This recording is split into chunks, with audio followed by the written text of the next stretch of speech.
तिवारी जी। जगदलपुर शहर में इस वक्त नेशनल हाईवे में एक बड़ी भीड़ बैठी हुई है। भारतीय जनता पार्टी का झंडा इन्होंने ले रखा है और आंदोलन कर रहे हैं। आंदोलन के फलस्वरूप दूसरे तरफ अगर आप देखें तो गाड़ियों की लंबी लाइन लगी हुई है और ये लंबी लाइन लगभग 2 घंटे से लगी हुई है।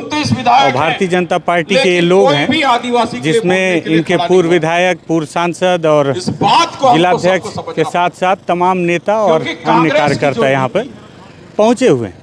इनकी कुछ मांग है, किसी मामले को लेकर ये जो है चक्का जाम कर रहे हैं। किस मुद्दे पे बातचीत कर रहे हैं, किस मुद्दे पे आंदोलन कर रहे हैं, उस पर भी बातचीत करेंगे। नमस्कार, मैं विकास तिवारी हूं और आप बस्तर टॉकीज देख रहे हैं।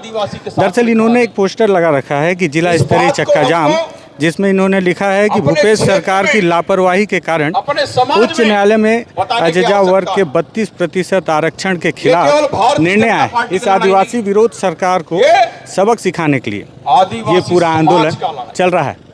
चुनाव सर पे है छत्तीसगढ़ में और चुनाव सर पे है तो सभी राजनीतिक दल जो हैं अपने आप को स्थापित करने के लिए और अपने आप को जनता का हितैषी बनाने के लिए ऐसा कोई भी मुद्दा छोड़ते नहीं। और ये तो बड़ा मुद्दा है क्योंकि वैसे भी बस्तर आदिवासियों का क्षेत्र है और 32% से यदि आरक्षण कम कर दिया गया है तो आदिवासियों के इससे खासा नुकसान होगा और आदिवासी समुदाय में भी इसको लेकर नाराजगी है।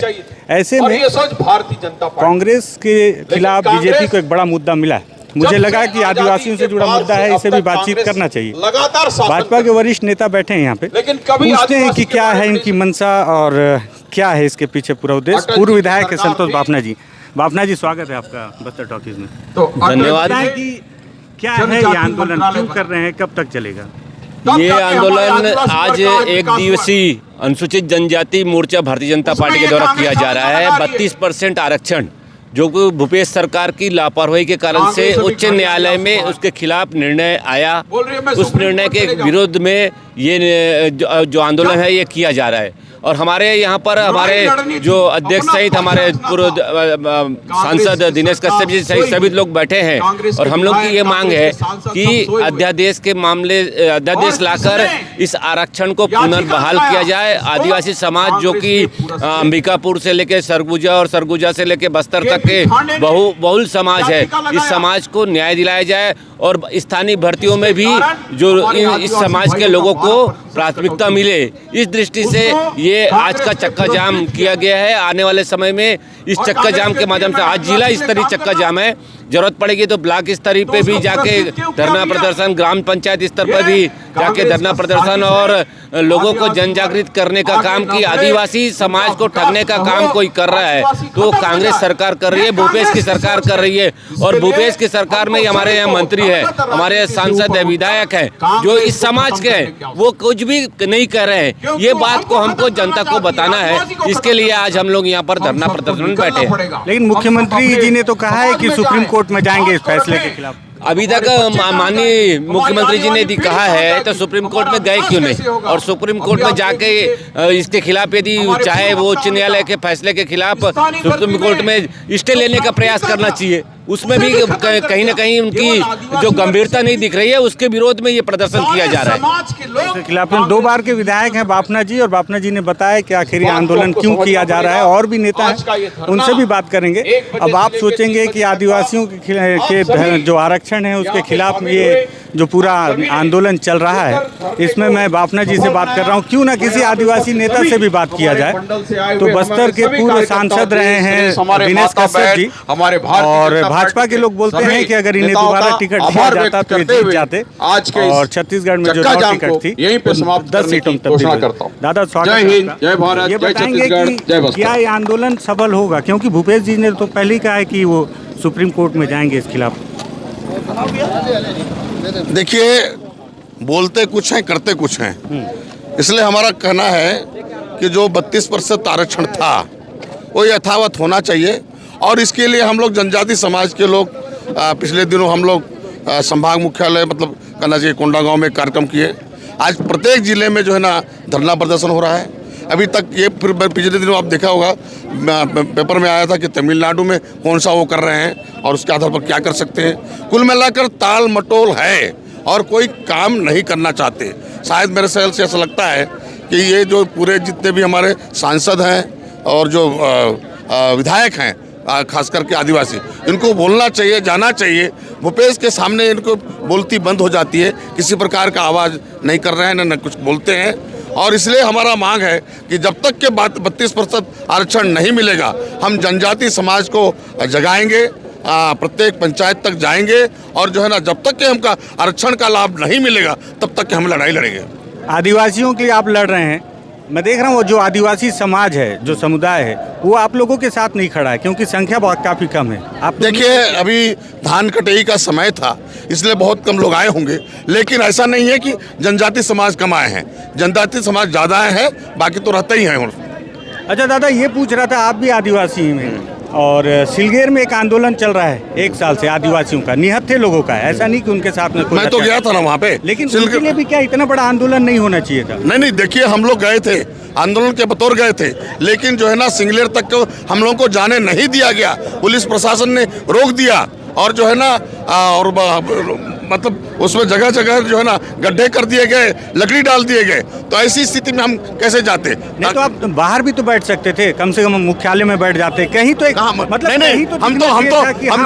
नहीं, सिंगलेर ने क्या थाना है वहाँ पर हम लोग रुके थे और वहीं पर बैठे थे, हम लोग बहुत देर तक थे, लेकिन जो है ना, वहाँ तक जाने नहीं दिया गया। ये कांग्रेस की सरकार है। अभी आप बोल रहे थे कि भूपेश बघेल लबरा हैं, ठगरा हैं, हाँ। तो किस मुद्दे को लेके बोल रहे थे? कहाँ कहाँ लगा कि आदिवासियों को ठगा देखिए, गया? छत्तीसगढ़ के 36 वादे में कौन सा वादा पूरा हुआ है, मेरे बता दीजिए। है कोई वादा पूरा हुआ क्या? कोई वादा तो पूरा नहीं हुआ। सब लोगों को ठगा गया, किसान हो, गरीब हो, चाहे बेरोजगारी के मामला हो, सारे मामले। छत्तीसगढ़ के 36 वादों में कौन सा वादा पूरा हुआ? अभी आप बता दीजिए मेरे को, एक भी वादा पूरा? बहुत सारे किसानों से मैं पूछ रहा था तो बोल रहे थे कि हाँ भाई, नहीं ठीक है, 2500 रुपये मिल रहा है, भले नहीं, 2500 मिल नहीं रहा है, अभी बढ़ाया है, बोल रहा है, लेकिन देगा कि नहीं देगा इसकी गारंटी नहीं है, अभी दिया नहीं है, अभी तो कई जगह खाता ही नहीं खुला है। तो ऐसी स्थिति में क्या करेंगे? हो सकता है, ऐसा भी हो सकता है कि वो अभी जब सरकार जो है ना आखिरी स्टेज पर है, तो ऐसी स्थिति में कुछ बढ़ा दे तो अलग बात है, लेकिन जो है ना 4 साल सकते कोई नहीं बढ़ाया, कुछ नहीं किया, और धान खरीदी ठीक से नहीं हुआ है ना, धान सड़ गया, धान का बोरा नहीं देता है ना, कुछ नहीं देता है, पैसे भी तोड़ तोड़ के मतलब क्या बोलते हैं उसको, मतलब कहना चाहिए कि जो किस्तों में है ना, किसान जो है ना परेशान है। हमारे समय में एक मुश्त मिलता था, अभी नहीं मिल रहा है। ये पूर्व सांसद हैं दिनेश कश्यप जी हैं, आदिवासी नेता हैं, इसलिए मुझे लगा कि आदिवासी नेता हैं और आदिवासियों से जुड़ा मुद्दा है तो इनसे भी बातचीत करनी चाहिए। 32% आरक्षण का मुद्दा था, जिसको लेकर भाजपा ने लगभग 2 घंटे तक इस नेशनल हाईवे को रोक कर रखा था। कई गाड़ियां दोनों तरफ जाम में लगी हुई थी और अब जाम खुल गया है, आंदोलन खत्म हो गया है। दादा, आपका क्या नाम है? परीस बेसरा। परीस बेसरा जी। दादा, आप कहाँ से हैं? मैं बकावंड से हूँ, पूर्व जनपद अध्यक्ष। अच्छा बेसरा जी, ये बताएं जी। कि बस्तर में ये ठीक आरक्षण तो है जी जी, इसके साथ ही साथ भी आदिवासियों पे कई अत्याचार हो रहे हैं जी। कई बार उन्हें झूठे मुठभेड़ों में मार दिया जाता है। कई दफे ऐसा मामला हुआ है कि उन्हें बेवजह गिरफ्तार किया गया है। बुरकापाल में 125 लोगों को 5 साल जेल में रखा गया। उसके लिए क्यों नहीं भाजपा कर रही है इतना बड़ा आंदोलन? नहीं, भाजपा तो कभी छोड़ा नहीं है। जो हत्याएं किया है कांग्रेस सरकार का जिम्मेदार है ना। जहाँ जहाँ हमने धरना किया है, दादा भाजपा के समय में भी हुआ था। नहीं, उस समय जो हुआ था हमने स्वीकार किया था ना, और उसका कड़ी से कड़ी कार्रवाई किया है उसको। कोई कड़ी कार्रवाई नहीं हुई। नहीं, कार्रवाई जब यहाँ पे 15 साल भाजपा की सरकार थी तो सलवा जुलूम चला, उस समय कई लोग मारे गए। इस बात को तो सुप्रीम कोर्ट ने माना और बंद करवाया था। तो उस समय मैं आपसे इसलिए पूछ रहा हूँ क्योंकि आप आदिवासी हैं। मुझे लगता है कि आदिवासी होने के नाते आपके मन में आदिवासियों के लिए तो दर्द होगा, आपके भाई हैं। तो उस समय क्यों नहीं हुआ आंदोलन कि ये गलत हुआ, जो मारे गए उनको न्याय मिलना चाहिए? नहीं, अभी जो 5 साल जो जेल में रहे 125 लोग, उनको मुआवजा देना चाहिए, उसके लिए क्यों नहीं कर रही है आपकी पार्टी? नहीं, इतना तो मैं कह सकता हूँ, जब हमारे आदिवासी का बात आती है और इस क्षेत्र में पूर्णतः आदिवासी बहुल क्षेत्र है, इसमें कोई भी ऐसा आदिवासी के बारे में हाँक भी उठाता है, उसके लिए हमने बिल्कुल कड़े होके उसका प्रतिकार हम करने के लिए हम तैयार है। अभी नहीं, कभी भी, चाहे कांग्रेस बीजेपी कोई भी रहे, समाज के हित में जो होता है उसके बारे में हम स्वीकार करेंगे। ठीक है। बेसरा जी हैं मूलतः आदिवासी हैं, मुझे लगा आदिवासी हैं तो इनसे सवाल आदिवासियों से जुड़ा होना चाहिए, क्योंकि बस्तर टॉकीज में तो बात ही आदिवासियों की होती है।